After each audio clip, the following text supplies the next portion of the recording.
Hey everyone, welcome to the Noor Podcast. We are a talk show style podcast based in Lot 14 in Adelaide, and we are just a storytelling platform where we want to uncover people's masks that they put on in daily life. Come listen to us as we delve down into the stories of everyday people and talk about the accomplishments that they've had in their life. Let me introduce you to today's guest. Hi, it's McLean. Today we're going to have a chat about all things cyber safety. What you need to know in order to keep your children as safe as possible when they use technology, to be safe, respectful and responsible technology users. We're going to cover a truckload of different things you may know, things you might not know, and I hope you find this episode useful. Just to start us all off, why don't you give us an introduction about who you are and just your story up to this point, however far back you need to go to kind of get a good picture of who you are today. Okay, so my name's McLean. I'm considered the leading cyber safety expert in Australia. I was a member of Victoria Police for 27 years and I took my first report of cyberbullying in February 1994.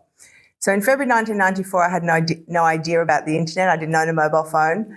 The internet wasn't mainstream. It certainly wasn't in Victoria Police widespread. And I had to deal with a group of Year 8 girls that had been really horrible to another girl online. They'd actually put an ad on a sex chat room, offering her up for free sex with her name, her address and her phone number. So we had to move the family into a motel because we couldn't stop the stream of men knocking on the door looking for her 13-year-old daughter. So that was in the days of listservs, bulletin boards and chat rooms. And I had no idea. I'd never even thought. I understood a little bit about technology, but I'd never thought of misuse of it. It was like this new invention, but people were already working out that you could use it to harm. So that sparked an interest. I started to do some research. I was very lucky. I was invited to America. I trained with the FBI. I worked with the Dallas Police Department in Texas. I came back. I was the first Victorian police officer and the first in Australia, given a position looking at online safety in young people and adults with an intellectual disability. So not from the criminal side, but the preventative side. And I've completed university courses in England and in America. I left the police force 15 years ago to start my own consultancy. I travel the world, providing expert commentary, education. I write policy, review policy. I give expert evidence in court cases. I speak to over 400,000 students and tens of thousands of adults every year. Oh, wow. That's a really good summary of and I can see what you're passionate about.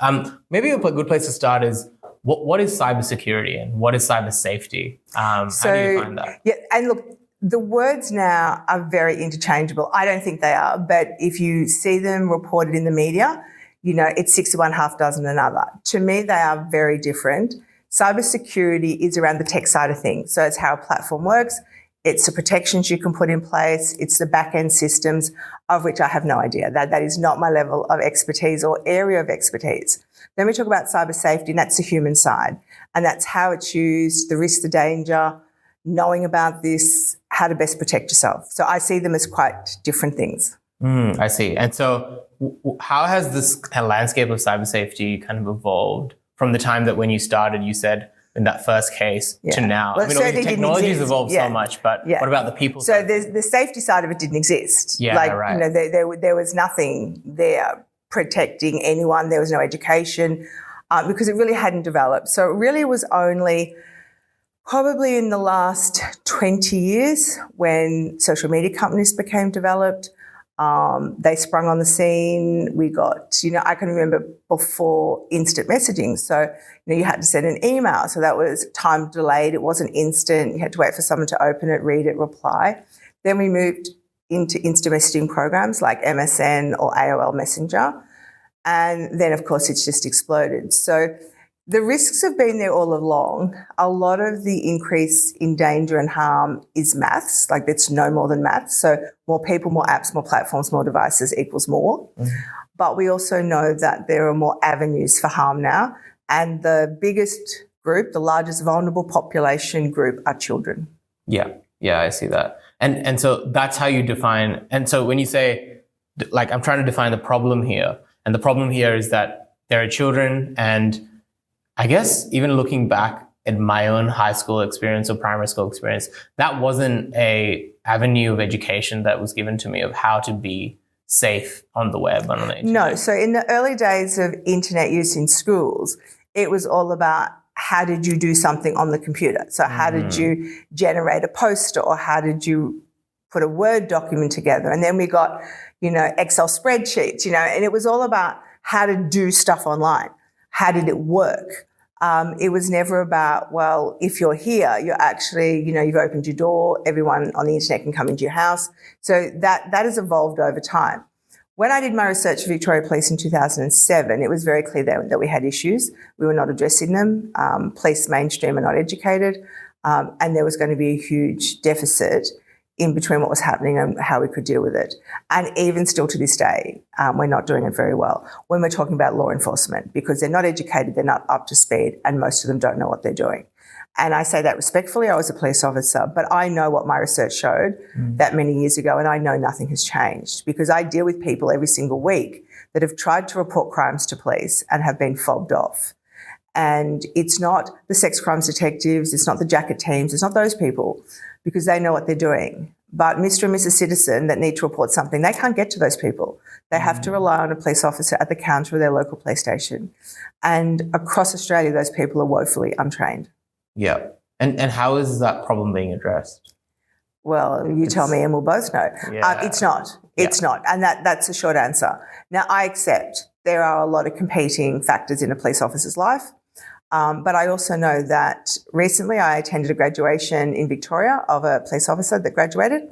I asked, how many lessons over the course of, the whole of your training did you do in relation to cyberbullying, online offences against children? The answer was 0.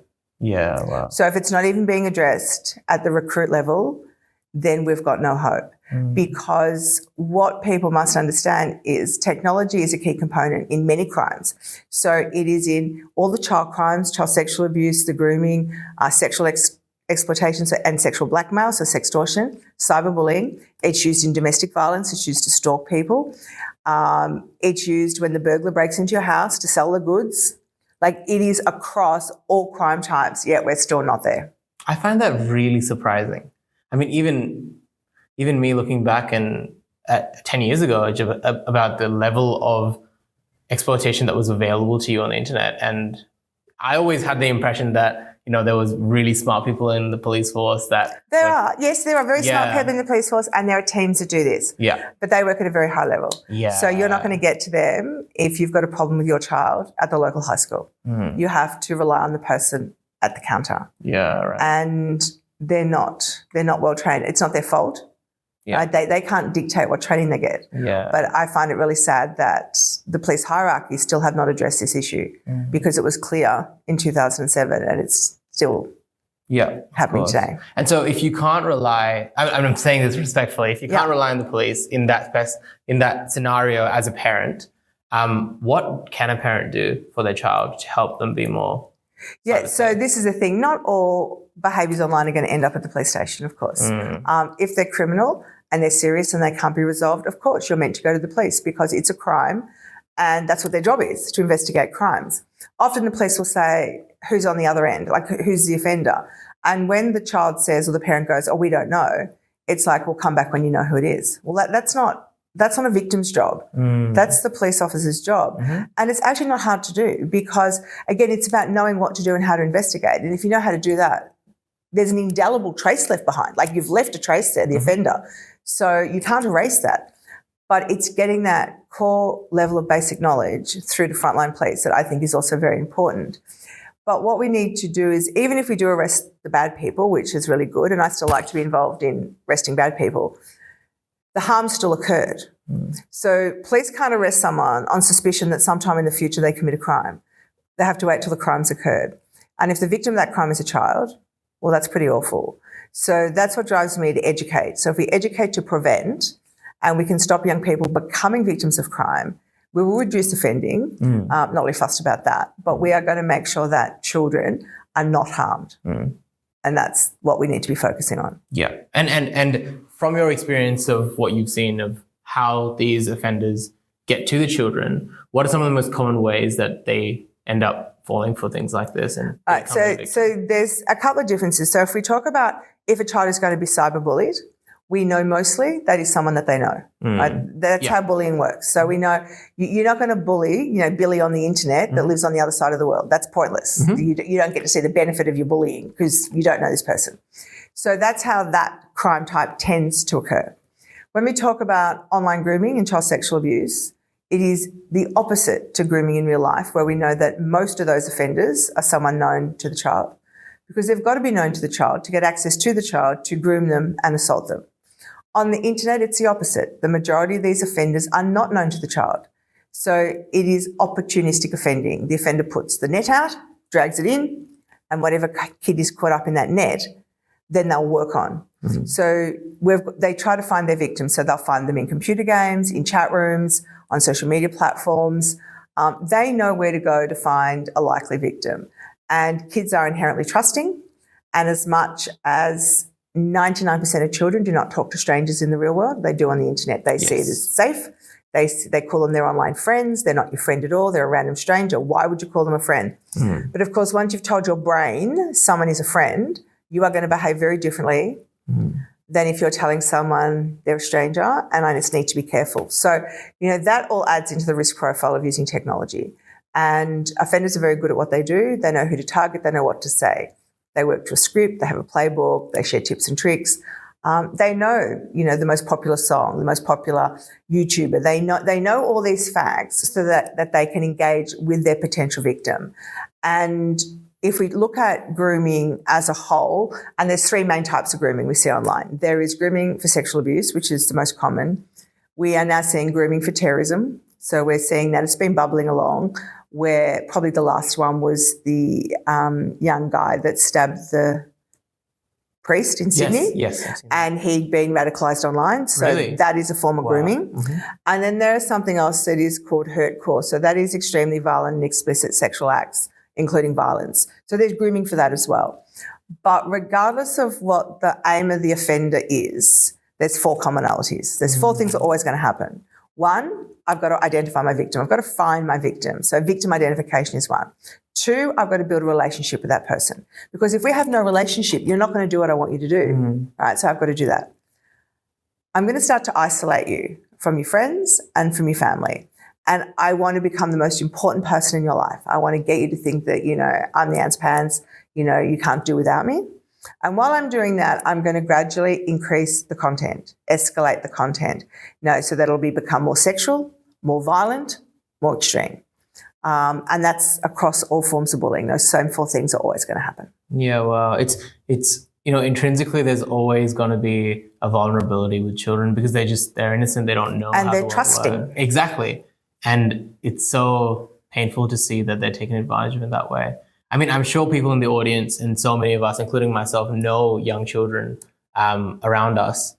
What can we do? Like, what do you tell be there people for them. do? So be there for them. And for parents, be an active participant in your child's online world.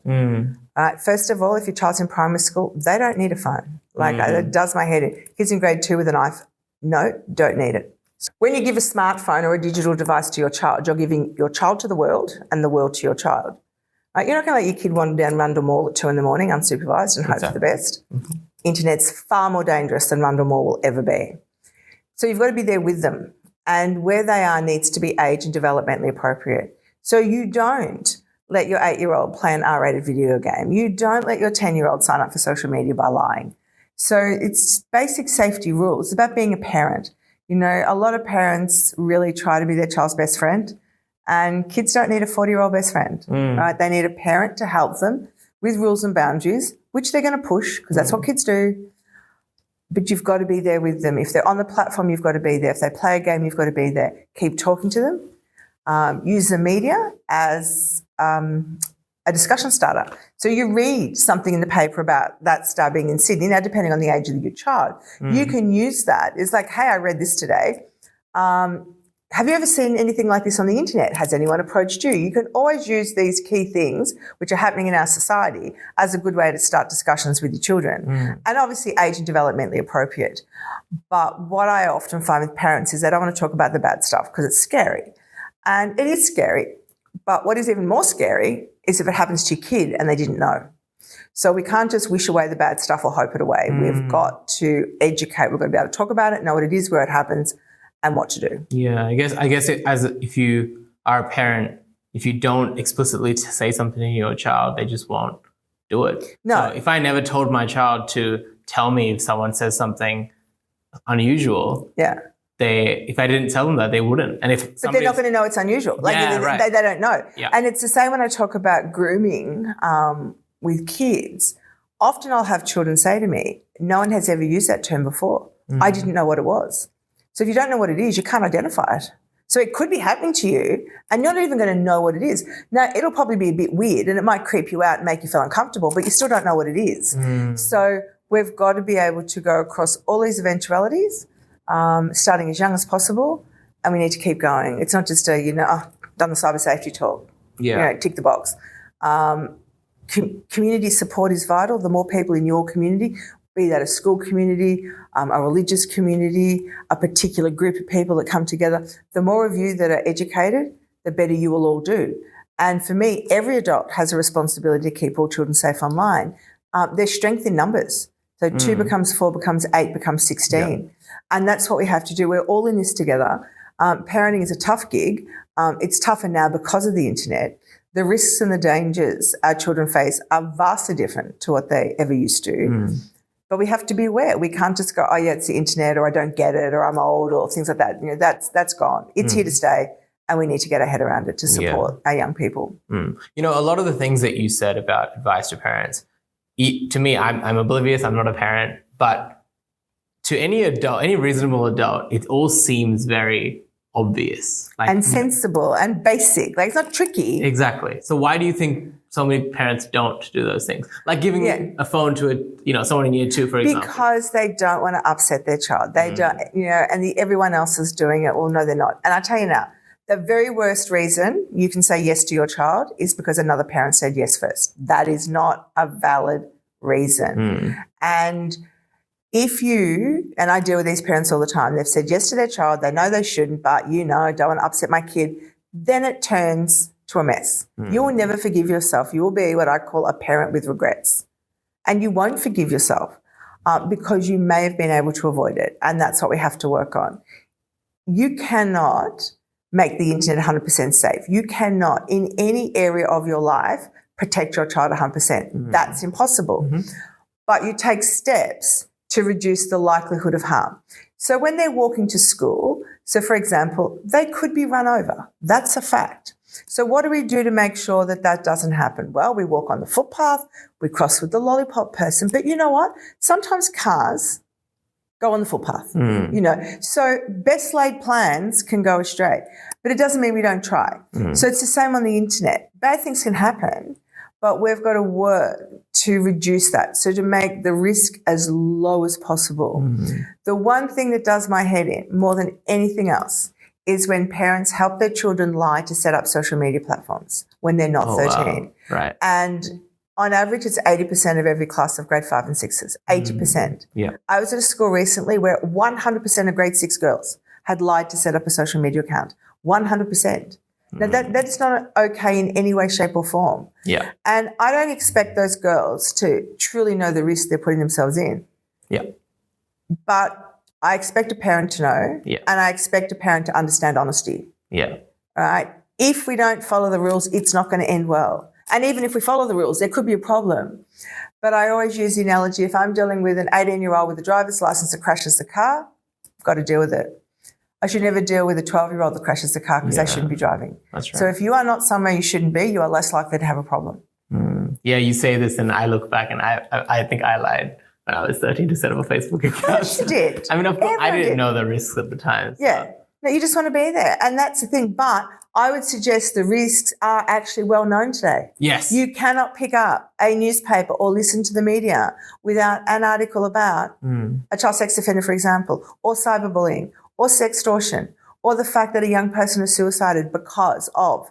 So, we can't have the head in the sand. I think also as we go through the age of technology, kind of the people's mindsets towards technology is changing, because in the millennial generation, they were always using technology as it came out. As the latest thing came out, they get their hands on it and they use it. now we're at a stage where we've kind of plateaued with development, and we actually get to stand back and say, is that really useful? Was it really good? Yeah, exactly. So I'm actually seeing Gen Zs and people my age, actually stepping back a bit from technology and saying, wait, if everyone is saying this is really bad for me and it's bad for my mental health and I'll be happier without it, maybe I should give it a shot. Yeah. But it is about regulation, and it is about, time and place. There's a time and a place for tech, but, doom scrolling for 20 hours a day is not, it's not good for anyone. Yeah. So again, it's about the balanced use of, and, and again, it's not all bad. Of course it's not. There's some really good stuff out there, but there's a lot of bad stuff. I wanted to keep talking about the victim side of the story, and then we'll go on to the offender side. But just to finalize on the victim side of things, I see a lot of young parents nowadays, and even older parents posting every waking moment of their child's life online. Yes. Yeah. What do you think about that from an educated point of view? One word, it's stupid. Now, I get, and I am not the poster child. I don't overpost. However, I have 46,000 photos on my phone, right? So, I'm not the poster child for cleaning out and storing in the cloud and things like that. I just keep them there. I like to see them. But everyone's going to take lots of photos of their kids, more than ever before, because you can. All right, when my kids were little, there was a camera that you put film in, and then you didn't know whether the photo was any good until you got it developed, and if it wasn't, you were screwed. There was no photo. So it's very different, and in many ways, that's really, really good, because you've got all this wonderful memories that you can look back on forever. But it's what you do with them, and that is that oversharing parent. And unfortunately, I know where photos of cute kids end up, and, you don't want to go there. They sit in pedophile catalogues, they get traded, pedophiles will discuss what they would like to do with your child. It's abhorrent. Then I've got the parents that go, yeah, but it's fine, I've got a private account, all right? All that means is what you're posting is only initially visible to the people in your account. It doesn't mean it's safe, because cyberspace is a public place. It's not a private space. You've lost control when you press post. Now, if you have a small number of truly trusted friends and relatives, you will be mostly okay. But if you've got the person you added when they interned at your business and you felt like you couldn't not accept their friend request, or you've got the person that you caught up with at your school reunion you haven't seen for 40 years, but he's still there, then that's when it's a risk, because you can't really trust those people. And if I was one of your friends on your socials, I could take any photo I want. I could use it how I chose, and you're not going to know. Now, that's not nice. It's not criminal, but that's the risk. So this is where, yes, share a small number of photos on those social media platforms with you trusted friends. But if you need to share, like grandma lives overseas, and you want them to be involved and to see stuff, well, then invest in, a proper photo sharing product that, you put your photos in, they go across and grandma gets them over there. They're not out there in the public domain. And there's been media recently about, kidfluencers, so the kid influencer. And, it's just sad. And there was one I read recently, and, there was the mum, and she, I'm Mary and Sally and Tom here are kids. And she said, I know probably pedophiles are looking at my children. But there was nothing more. There was not, so therefore I will take them off. It was, they're passionate. They want to be entrepreneurs. Now, the only reason a kid is passionate about this is because it's make mum happy. That's all it is. The kid doesn't know. 5-year-old doesn't know about this. But they like to, I don't force her to dance. She just likes to do it. No, she likes to do it because she knows you're happy when she does it, and also, ching, ching, in comes some money. They do my head in. They absolutely do my head in. I had a parent last year say to me, well, if I didn't know a pedophile had a photo of my child, why would I worry? So it's interesting. I think as a society, we've become very individualistic, and we've said, let other people worry about their own problems, and that's their problem. That we shouldn't get involved. Let's just kind of stick to our bubble. And yeah, but the problem with that is those poor kids have no one have no one, because they are not being parented correctly. Yeah. And if people don't speak out about that, then those poor kids are doomed to a life of failure. Right? I know that. So, and that's the thing. And that's why I think, there is strength in numbers, and the more people that you can get, on your team, if you like, to support each other, not do everything the same, because every family is different, but basic safety rules, work for everyone. And we also shouldn't tolerate online abuse. If we see it, we should report it. Yeah, okay. Now if we shift a little bit to the offender side, could you speak to a little bit about what does our laws say about cyber safety, and if you're an offender in cyber safety? All right, so we have pretty good laws in Australia. There's often things in the media about we need new laws, we need this, we need that. We don't really. We've got good laws. Now, there is an argument about the fact that laws should be contemporary. So the language in a law should fit the crime type that we're talking about. That is really helpful to lay people, in that if they see the word cyberbullying in legislation, they understand that, it's a crime. But, for example, one of the main cyberbullying laws that we use from the Commonwealth Criminal Code Act 474 is use a carriage service to menace, harass or cause offence. So that's a cyberbullying law, but the word cyberbullying is not in it. So there's debate about whether we need laws that use the language of today, if you like. But then if you look at laws historically, they're legal language. They're not plain English. So there's that debate. Our laws about child exploitation are also pretty good. Where I think we fall down is the grooming side of it, in that there is a lot of behaviour that you see online that I get reported to, or the police do, that is clearly grooming. Like, you can see all those things I mentioned, but it hasn't turned sexual. So there is no crime until it turns sexual. Right. So there could be, 3 weeks of clear grooming chat back and forward, because you know where it's heading. Yeah. But if you don't let it head into the sexual space, it's not a crime. So I think we can do better there. Yeah. South Australia is a little bit unique. It's got some stupid laws. I'm not afraid to say that. I have said it on radio many times here, because in Australia we have Commonwealth law, comes out of Canberra, everyone has to obey it. We have state law, so they're the state laws that you obey because you live in the state. Now, mostly those laws align. Might be different wording, but crime here, crime there, same. In South Australia, you have some different laws about child abuse material. So the worldwide definition is an image of someone under the age of 18 years, naked or sexually explicit. So worldwide, Commonwealth, every other state in Australia, but not South Australia. Your state law says it's of someone under 16. Oh.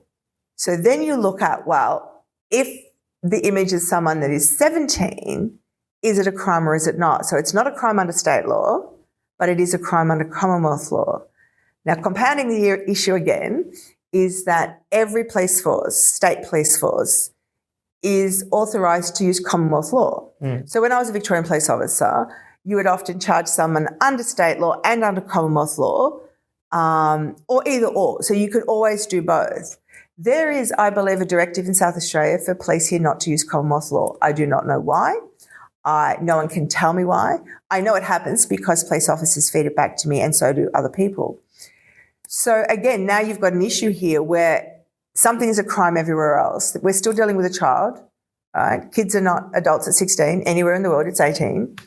So that's an anomaly in the law here. When I work with communities, I explain it, but I say stick to 18. It's easier, it's simpler. You're an adult, then you've got to hope that you're sensible and making good choices. But I'm happy to protect you when you're under 18 and you're not an adult.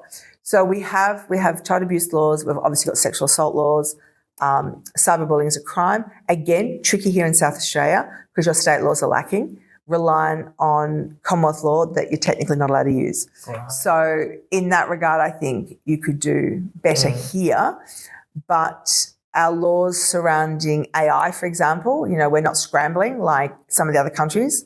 An AI nude is an AI nude and it's a crime. So it fits within Really? Is that new? Absolutely. Yeah. No, it's not new. It's can be used. So The federal government is doing an inquiry into this. Do we need new laws about AI? I was invited to put in a submission about that, which I did a few weeks ago. So if the AI image is of a child, it is our child abuse material laws. Cut and dry, doesn't matter. So it doesn't matter whether it's a real picture, a doctored image, a Photoshop picture, AI, anime, cartoon, it all fits. So that's good. Then when we look at an AI nude of an adult, we don't have a specific law that says create an AI nude of an adult. But the law I quoted before, use of carriage service to menace, harass or cause offence, is applicable. It was recently used in New South Wales. Judge Jane Culver sentenced a 32-year-old man to 9 years jail, minimum of 5.5, for doctoring nude photos of females and posting them to the internet. So when I put my submission into the government about the potentially new AI laws, what we need to make clear is the punishment cannot be less than what we've already got. So if an offender can get 9 years, the new laws must at least allow for 9 years or more. Right. Yeah. And that was something that I submitted because we don't want to go lesser in any way, shape or form. Yeah. So when you said about doctoring an image or an image of a child, that's sexually explicit. What about if the image was created by also a minor? So it's still a crime. So from the age of 10, you're considered legally responsible for your choices. Oh, wow. No, it's fairly rare that, 10s, 11s and 12-year-olds get arrested, but technically it's 10. So it doesn't matter who created those nudes. So then the other compounding thing for kids is there are plenty of 16 or 17-year-olds, even younger, that share nudes as part of a relationship. So they willingly do it. They're not pressured, threatened or coerced, yet they're technically committing child abuse material crimes. Right. Now, Victoria is the only state in Australia that has looked at that in a way that if I've got Sally and Tom, who are two 15-year-olds, how can I deal with them that is fair versus Percy the pedophile over here? Because they're two very different people. There are young people who categorically commit sex crimes. I've arrested them. I have no issue with that. They do exist, but they are the minority. So we need ways to protect children from behaviour that many of them are considering normal. Is it a good choice? No, it's not a good choice. It will always end in tears, but they should not be criminalised in the same way as a pedophile. So Victoria has some slight amendments to the law which allow police some options, but they're the only state with them. Yeah, wow. Sorry, that's really interesting information. So it's really interesting information. And I get why that also, when you talk about cyberbullying, that's really important because a lot of times cyberbullying is done by people of the same age. So having them also, that being under effect on them is really important. Yeah. I think going back a little bit to, the victim side of this, a lot of parents and even a lot of kids might feel, it happens on the news. I see it once in a while, but I also see people winning the lottery once in a while. Doesn't mean it's going to happen to me. No. And that's the thing, if you're walking home from school, doesn't mean you're going to be hit by a car, but you could be. So I think it's getting them to understand that these things are real. They can happen to people like you. Now, we hope they don't. But if you put effort in to make your online experiences as safe as possible, it is less likely. If you just wing it and hope for the best, more likely. So they need to know that these sort of things can happen. You will find that most young people will know someone that this has happened to. Yeah. So they won't know someone that's won the lottery, but they will know someone that's been cyberbullied. They will have seen it online. They've seen it in a game. It's happened to a mate. So they know about it. Is there data being collected on statistics of how regular these things happen? As in cyberbullying? Yeah. So there are some sort of stats. So police collect stats, like all crimes reported to the police become a stat. But again, not very good when you're not taking the report in the first place. Yeah. The Safety Commissioner keeps stats on what gets reported to their office. But again, a lot of underreporting, so very much tip of the iceberg. So the stats are only just sort of very, very low baseline. Yeah. Yeah. So like if you're, in a stream and somebody puts a comment in to a minor and, you've lost track of it in 10 seconds, how do you report that, right? So it's like report when you see it, block the account. And you have to do it in that order, report then block. Because if you block an account, you can't report them. Yeah, okay. So you can unblock them, but then you can't reblock them for 30 days or something. So it's always report, then blog. But we have to, And then the other thing we've got to make sure is we've got to hold the platforms to account. They have a responsibility to provide a safe place for the user. And, some of them have improved dramatically over the past 15 years, and others haven't. So, this is what I don't get. Why does a parent help their child to lie, to go onto a platform that is known to be risky, like TikTok, one of the worst platforms on this planet, for a range of reasons, not just child sexual abuse and inappropriate content. Yet parents go, yeah, sure. Like I don't understand the thought process, but it is getting down to, I don't want to say no to my child. I had a mother 2 weeks ago in one of my parent talks ask me this following question: Susan, how do I remove the gaming console from my son's room? Like pick it up and walk out? Like I honestly didn't know what she meant. Like it was like, huh? She goes, oh, but I don't want to be the bad guy. It is your job to be the bad guy. You are the parent. Yeah. Right? And it's not being a bad guy. Yep. It's being a parent that's trying to keep your child safe. Yeah. I see it as two things. It's like, one, like you said, it's being so afraid to upset them. And secondly, treating them like a fully grown adult that can make. They are so far from an adult. It is not funny. So then the other one I get is, oh, my kid does tech better than me. My kid is tech savvy. Yes, they are. Your child will use tech better than you, hands down. Unless you run IT for BHP, they're going to be better than you. But there's a massive gap between cognitive and brain development and technical skill. So there's a gap between what they can do and what they have the capacity to understand. If you have a daughter, it's early to mid-20s before the brain kicks into gear. And if you have a son, so sorry, closer to the age of 30 for them, often with the wind behind them on a good day. Yeah. So again, we know there's nothing wrong with those facts, but they're facts. So again, you can't expect a 16-year-old boy to make good choices because he is a hormonal 16-year-old boy whose brain is not fully formed. Yeah. Now, if you look at the spectrum of 16-year-old boys, there are some that, never make really dumb choices because that is in their makeup. And then there are some that lurch from one stupid choice to another. And that's just humans. Yeah. So, good kids can make poor choices. And it only takes one. Yeah, absolutely. What about, so obviously we talked a lot about advice to give to, guardians and parents and friends in the community. What about to the children themselves? Like to a 16-year-old girl that's always on the internet, what do they look out for? All right, so first of all, know most of it's not real. All right, it's curated, it's sanitized, it's checked. I mean, we've got some laws in Australia now for influencers that if they're flogging a product, they're meant to identify it as a freebie. I can tell you now, I follow a couple of influencers, I won't name them, really just to look how stupid they are. And I use their stupid stuff in my talks. And when I know they're flogging a product that they didn't pay for or they're getting paid to flog, I try to find their legal responsibility, gifted or free. I can tell you now, I need my magnifying glass to ever see that. They don't put it where it's noticeable. They don't ruin the aesthetics of what they're posting. And so many children and young people believe it. I do laugh. Like when I was growing up, it was, oh, don't believe what you read in the papers. Well, guess what? The paper was basically checked and it couldn't be printed unless it was legally correct. Yet we fussed about it. And now we have the internet where anything goes, nothing is checked, and we take it as gospel. I know people that look for medical advice on TikTok. Like, I want the person that's done the 7-year degree, I'm sorry, then a few extra bits to specialise in whatever I need them for. I don't want some ticky-tocky person telling me that, oh, this sounds like you've got this. And that is also, like the misinformation, the disinformation, that's really concerning as well because kids go, oh, I saw it online, must be true. Or they're just happy to accept that 90% accurate is fine, good enough.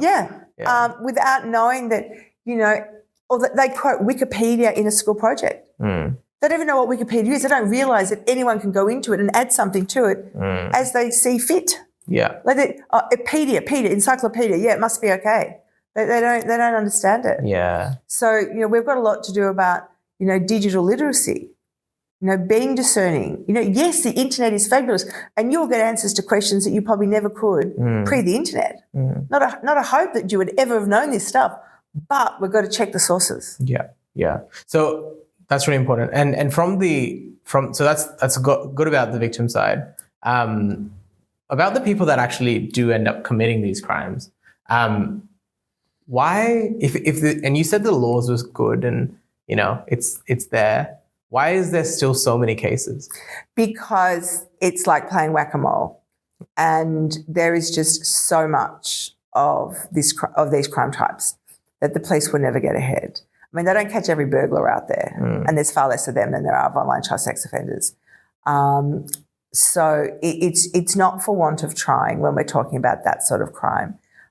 It's just the sheer volume that they cannot possibly, catch them all. And have you seen, I don't know if you maybe have seen these, but there's YouTube channels dedicated to catching child sex offenders, and they go and they trap them in a hotel room and stuff. What do you No. People taking it into their own hands? No. Vigilantes do not work. So, yep, there's a lot of those, catfished and things like that. They're all American, mostly over there. And I'm not au fait with I know quite a lot about American law, but I'm not, expert in that. When you watch those, you watch CSI, the mum pretend to be at the door to catch the pedophile. It works. We get an arrest, the pedophile goes to jail, everyone's happy. In Australia, that's called entrapment. So if you are pretending to be someone online, leading someone on, it's a crime. It doesn't matter what your aim was. It doesn't matter that, you're trying to be altruistic and, rid the world of pedophiles. You're still committing a crime. Oh, wow. So police do this. Like, police go undercover on the internet. They do take over the accounts of victims to keep the grooming happening, absolutely, but they're allowed to. And they do it in a way that is legally admissible in court, which is vastly different to you having a crack at it because you saw it on a YouTube channel. But I have kids say to me now, teenage boys, but, why can't I, outsmart them or try to get them for the police? It's not your job. Right? It's not your job. It's not worth the risk. No. Leave it to the experts. So you contradicted to yourself there, because you said leave it to the expert, but at the start of this discussion, you said the experts aren't great. But the experts that are going to do that are there. Right? Yes, they're not the police officer on the counter. Yeah, okay. All right. But you have to leave that type of work to someone that knows how to do it in a way that's legal. It's the same as we have ethical hackers. Like, the police and the governments employ people to hack. Now, hacking essentially is a crime, but when it's done, under certain guidelines, and ethics, it's not a crime, So, but if you try to do it, you could be engaging in a criminal act. So it's like, leave the law enforcement to the people that are trained. That are qualified to do it. That makes a lot of sense. I think we've had a really good discussion there. And I'd like to wrap up just with one last point. Obviously, you do a lot of public speaking, you do a lot of advocacy for this topic. To the people that are listening in Australia, what's your take-home message? My take-home message is the internet is awesome and it's here to stay. So the sooner you get up to speed with it, the better it's going to be. And, educate yourself, because it's what you didn't know you didn't know. And it could be one small thing that then allows you to help your children to be as safe as possible. Make sure that your children know, and any child in your life, grandkids, cousins, anyone, nephews, nieces, let them know that no matter what, you're the trusted adult for them. You're not going to be angry. You might be upset and shocked. You're going to hide that really well. You're going to remain calm, and you're going to help them through it.